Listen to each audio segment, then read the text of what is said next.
Okay, so I have two of these open. This one, I think.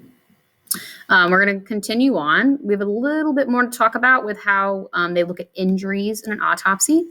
And then we're going to do just a tiny bit of discussion at the beginning of bones. So we're moving into anthropology after this. Okay. So one of the greatest challenges of an autopsy is examining the wounds. Okay. So it is important to be able to determine the location of an injury in order to determine the likelihood that the particular injury was fatal. So that's their whole goal, is figure out if it was fatal. The organs involved in an injury can help determine whether or not an injury is fatal. There's obviously more important organs than others, and we're going to talk about those in a minute. Examples: a wound to the chest may provide only a temporary injury, whereas a wound to the arm could be fatal if it hit a major artery. So, like, most of the time you think, oh, the chest is way worse than an arm. Well, there is a major artery that runs through our arm, so it kind of depends. If it was just like not very deep chest wound, it may not have been as bad. Could have got lodged in their ribs or something. A person may be stabbed multiple times in the back or the abdomen, survive, but a single stab wound to the heart would kill you. So, all about placement and also all about depth. So, the depth of the injury can help determine the severity of an injury.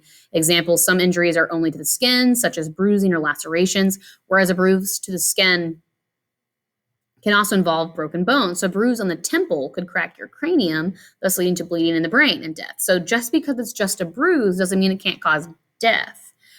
So like they still need to look at that bruising, depending on where it's at, could still cause bones to break underneath. So then, like, even though you're not bleeding on the outside, you're bleeding on the inside. So the location on the victim's body when it was in motion can determine the nature of the interaction between the attacker and the victim. So you should be able to see like the just the way the wounds enter should kind of tell you if they were defensive wounds, they were fighting off their attacker. So it can tell you more about the scene. So some types of open wounds: the gunshot wounds resulting from firearms. So a cavity is formed by the path of the bullet as it travels through the body, whether or not the bullet actually exits the body. So whether it exits or not, it is going to create this cavity throughout the body as it goes through. The largest permanent cavity is being formed by the highest speed bullets. So the faster that bullet is going, the bigger the cavity. And it does have a little bit to do about shape. The shape affects the cavity. And then the low speed gun is making the least amount of damage. It is important to remember that the body reacts to injuries only if the injury happens while the body is alive. So in some cases, the body will continue to receive trauma long after it has been dead. The nature of the injury and the body's reaction to it determine whether or not the injury was antemortem, which means before death, or perimortem, meaning at the time of death, so like it's what's causing the death, or postmortem, meaning after death. So obviously, like, we're not getting to that level of like you being able to completely do this on your own, but they should be able to tell if they are a good pathologist, if that wound is reacting to what is being done to it because they're still alive, or if it was just like maybe they were killed and then they like drug the body to the car and kind of like hit their head along the way. If they're already dead, they're not going to react in the same way. Some organ systems are more important than others. Severe injury to any of these three most important body systems can lead to sudden death. So cardiovascular systems, that's your heart. So loss of blood leads to loss of oxygen and CO2 transfer, cessation of the heartbeat, and the destruction of blood cells. So all of that, if we lose too much blood, affect your heart, or if you just have direct issue to your heart, like being shot or stabbed in the heart or a heart attack. Respiratory system, so loss of breathing or constriction of the airway, leads to the loss of O2 and CO2 transfer. And since O2 is necessary for gaining energy from food through cellular respiration, this also leads to loss of energy for your brain and body. So same thing. Could be you actually had trauma to your lungs, so like shot, stabbed in the lungs, could be causing that damage. Could be just you can't, the strangulation, so you can't get the air flow in. Choking on different things, like swallowing something wrong, and all that would cause the same kind of result.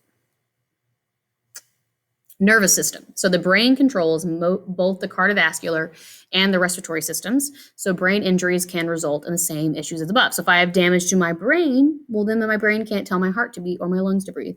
So brain death would obviously takes out everything else. The reproductive system is the least essential for survival, so most injuries will not be fatal. So just those are the three that are most important. If those are hit, fatalities are often, so like when we have a victim and we're not really sure how they died, those are going to be like the key places you're going to look to try to find their cause of death. And then the reproductive system is the one that, like, it doesn't seem to matter that much. Always yawn. So it's just one that we need it for reproductive reasons, obviously. But other than that, for like living purposes, not so much.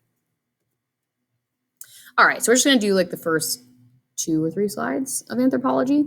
So forensic anthropology. Forensic anthropology is examination of human skeletal remains for law enforcement agencies to determine the identity of the unidentified bones. So most of the time, their goal is to identify the person by just looking at a skeleton. That's like their main thing.